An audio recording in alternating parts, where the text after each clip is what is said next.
Ya, pemirsa, terseretnya Hakim Agung Sudrajat Dimyati dalam kasus korupsi membuat buruk citra penegak hukum peradilan tertinggi. Lalu benarkah dugaan adanya jejaring korupsi di Mahkamah Agung? Kita akan membahasnya dengan juru bicara KPK, Pak Ali Fikri, serta Hakim Agung periode 2011-2018, Pak Gayus Lumbun. Selamat sore, Bapak-Bapak. Selamat sore. Selamat sore, Mas Bram, Mbak April. Ya, saya langsung ke Pak Ali Fikri. Pak Ali Fikri, ini sebelumnya kan kita ketahui bersama ada sekretaris MA yang tertangkap begitu ya. Nah, ini ada hakim yang juga akhirnya tertangkap oleh KPK. Apakah memang di dalam tubuh MA ini ada jejaringan atau mungkin ada calo hukum begitu Pak di dalamnya? Ya, yang pasti bahwa KPK kemudian melakukan penindakan karena ada laporan masyarakat ya yang masuk ke KPK melalui pengaduan masyarakat yang kemudian ditelaah ya, diverifikasi dan kemudian benar ada dugaan peristiwa pidana begitu kan, sehingga dilanjutkan pada proses penyelidikan begitu. Nah, penyelidikan yang KPK lakukan ini kan secara tertutup gitu ya. Kita tahu ada dua penyelidikan secara tertutup dan terbuka. Kalau terbuka kan langsung memanggil, mengundang pihak-pihak untuk bisa dimintai keterangan. Nah, ini kami lakukan kemarin penyelidikan secara tertutup gitu ya. Dan dari proses penyelidikan yang kami lakukan ternyata kemudian pada tanggal 21 lalu kami menerima informasi ada dugaan penerimaan sejumlah uang begitu ya, oleh salah satu pihak di Mahkamah Agung dari pengacara, sehingga kami tindak lanjut itu sehingga kemudian kami menangkap ya, kemarin sudah dijelaskan saya kira kronologis dari perkara ini. Bagi kami ini adalah persoalan oknum begitu ya di lembaga yang kita harus jaga bersama ya.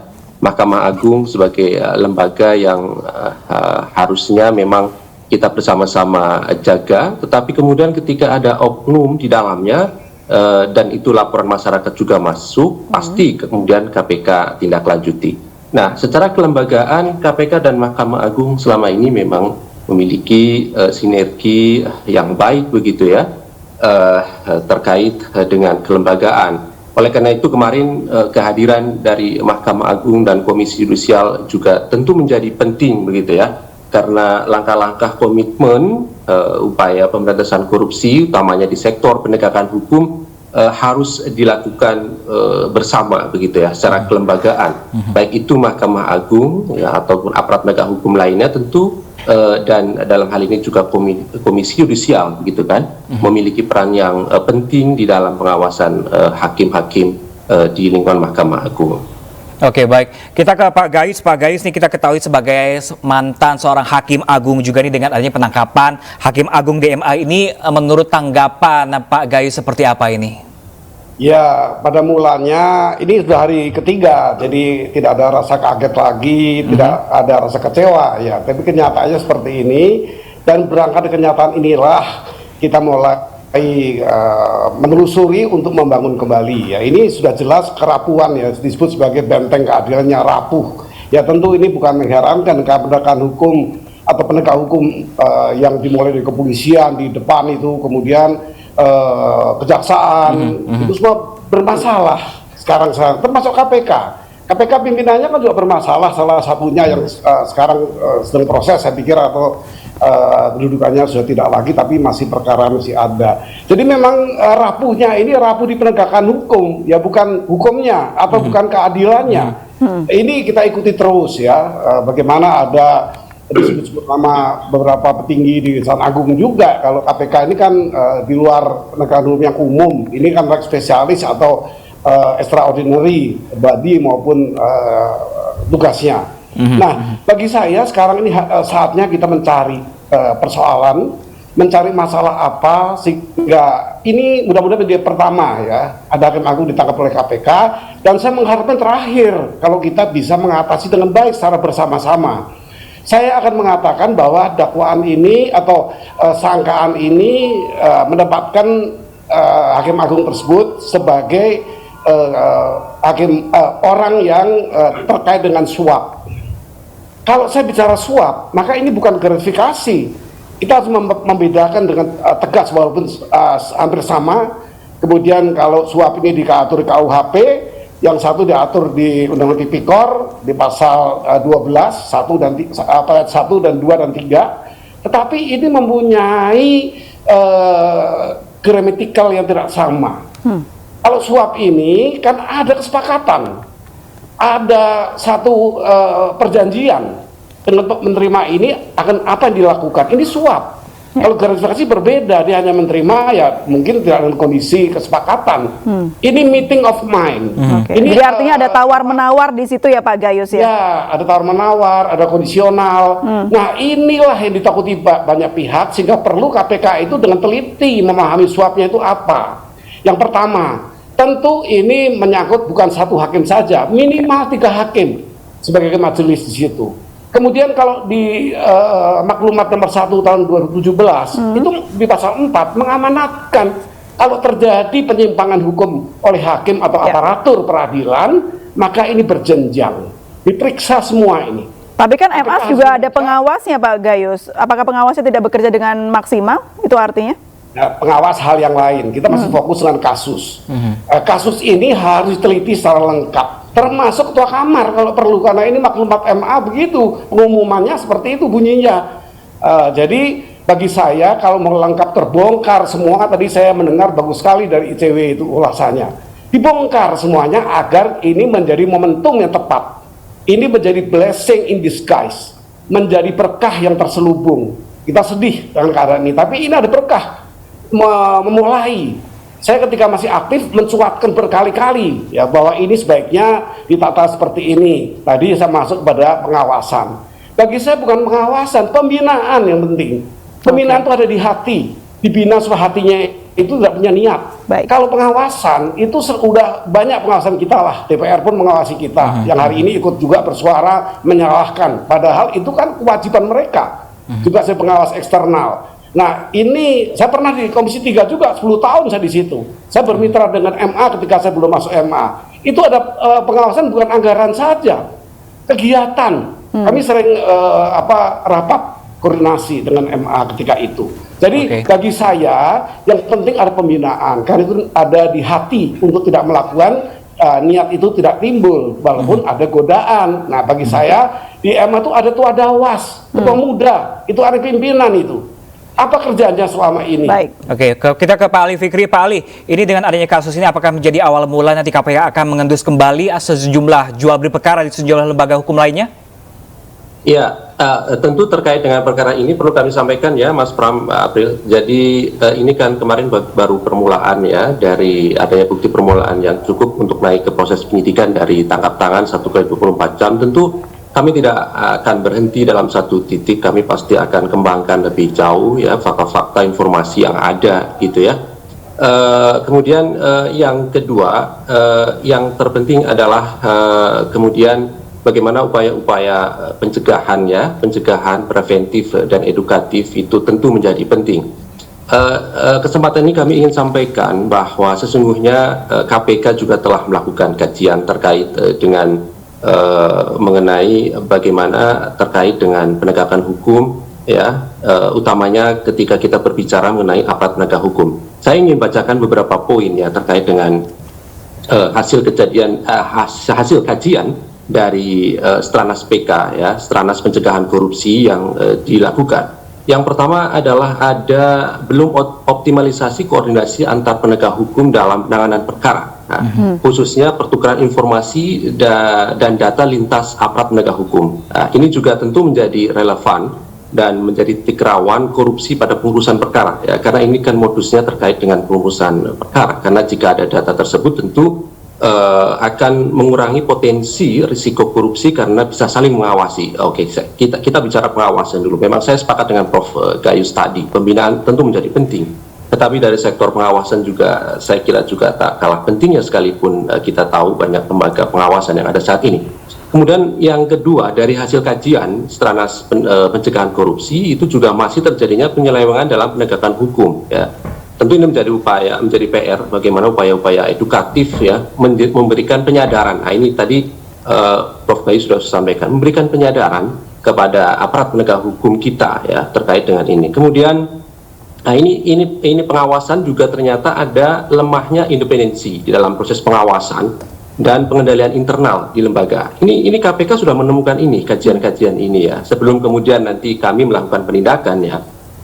Kemudian tentu tangkap tangan ini kemudian menjadi semacam alarm gitu ya, bahwa institusi pengawas peradilan untuk memastikan proses-proses peradilan ini betul-betul memedomani prinsip-prinsip hukum dan konstitusi. Ini penting ya, karena penegakan hukum itu sendiri kan harus jauh dari transaksi, pemufakatan, jahat berbagai pihak. Ini yang kemudian pengawasan ini kami nilai masih memang lemah ya. Kemudian yang keempat, ini sebenarnya ada 4 ya hasil kajian, belum meratanya kualitas keterbukaan informasi serta partisipasi masyarakat dalam pengawasan. Nah, ini masyarakat sendiri kemudian kami menilai belum dilibatkan di dalam upaya pengawasan di Mahkamah Agung, tentu salah satunya begitu ya. Kemudian apa relevansinya? Tentu jika proses penanganan suatu perkara dibuka dan diakses oleh publik, maka tentu akan membantu aspek pengawasannya begitu kan ya, sehingga aparat penegak hukum terawasi. Ini barangkali ide, misalnya proses persidangan di tingkat Mahkamah Agung itu setidaknya terbuka untuk umum. Ini kan di tingkat pengadilan pertama itu sudah terbuka untuk umum seluruh proses persidangan kecuali agama barangkali ya.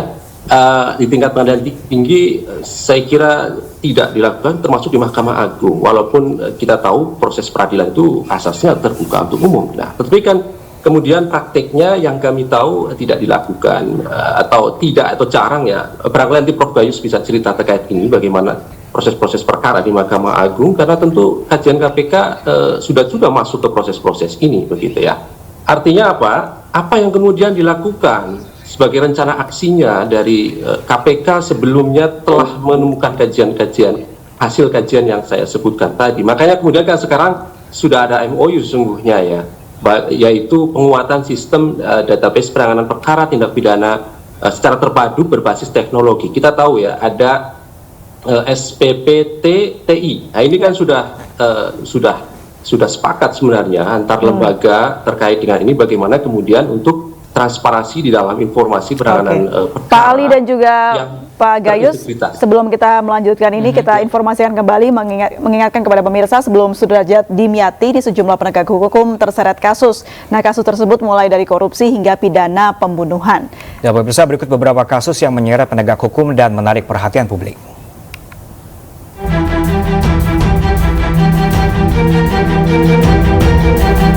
Penegak hukum yang saat ini menjadi sorotan yakni mantan Kadif Propam Polri Ferdi Sambo.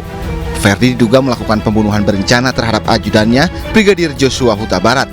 Dalam kasus ini, sejumlah aparat kepolisian ikut terseret kasus Sambo. Selain nama Sambo, ada Jaksa Pinangki Sirna Malasari. Pinangki terbukti menjadi maklar kasus agar terpidana kasus Joko Chandra bisa lolos dari hukuman penjara dengan mengajukan peninjauan kembali. Pinangki awalnya divonis 10 tahun penjara oleh Pengadilan Negeri Jakarta Pusat. Namun kemudian vonis tersebut disunat Pengadilan Tinggi Jakarta menjadi 4 tahun. Sementara 7 September lalu, Pinangki menghirup udara bebas setelah menjalani hukuman 2 tahun penjara. Selain jaksa, Hakim Mahkamah Konstitusi juga tersangka KPK. Mereka adalah Patrialis Akbar yang ditangkap KPK pada Januari 2017. Ia terseret suap uji materi Undang-Undang tentang Peternakan dan Kesehatan Hewan. Selanjutnya, Herman Alositandi menjadi hakim yang terjerat korupsi pada tahun 2006 silam. Herman yang saat itu bertugas di Pengadilan Negeri Jakarta Selatan disangkakan memeras saksi perkara korupsi PT Jam Sostek. Sementara pengacara Oce Kaligis tersangka korupsi pada tahun 2015. Oce Kaligis ditetapkan tersangka kasus suap PT UN di Medan.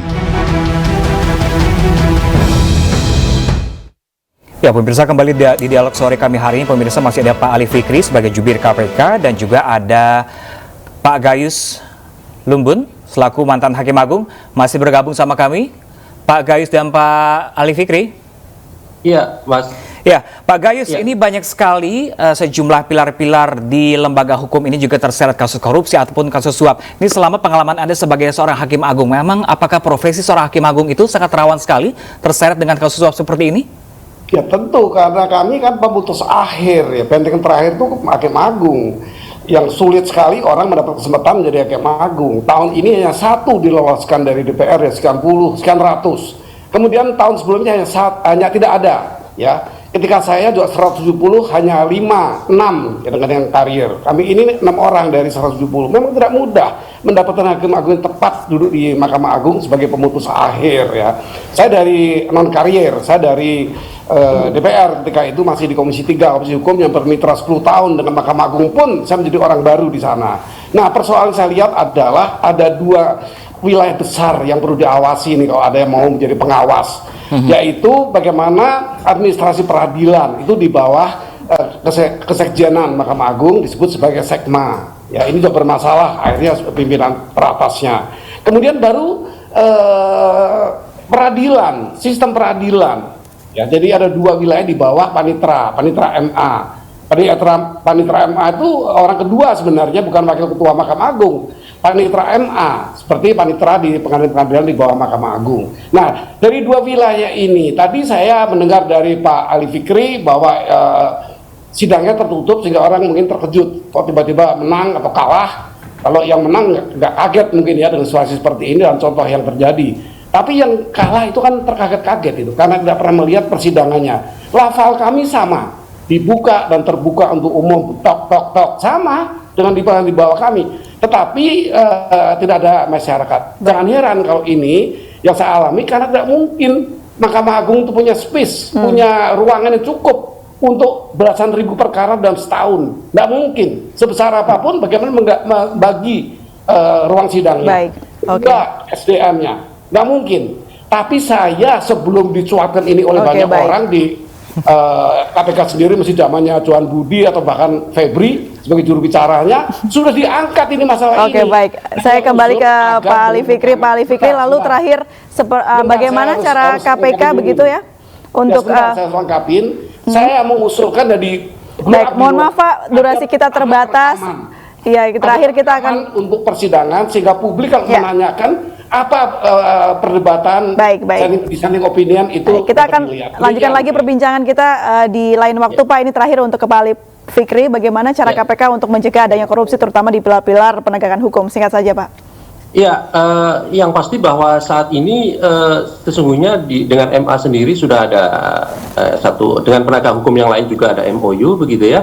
Termasuk juga saya kira penguatan terkait dengan sistem database penanganan perkara tindak pidana secara terpadu berbasis teknologi atau SPPT-TI yang saat ini sudah disepakati bersama itu dijalankan dengan baik ya, karena di dalam pelaksanaan terkait dengan ini tentu transparansi di dalam penanganan perkara, pertukaran informasi dan data antar lembaga penegak hukum ini menjadi penting ya, menjadi transparan. Masyarakat pun juga bisa melakukan pengawasan secara langsung bagaimana kemudian perkara-perkara ditangani oleh aparat penegak hukum tanpa kemudian memang ada beberapa informasi yang dikecualikan tentu tidak bisa disampaikan kepada publik. Oke, baik. Terima kasih banyak Pak Ali Fikri selaku jubir KPK, dan tadi sebelumnya sudah ada Pak Gayus Lumbun selaku mantan Hakim Agung. Terima kasih telah berbagi informasi bersama kami Bapak-bapak. Selamat sore, salam sehat selalu.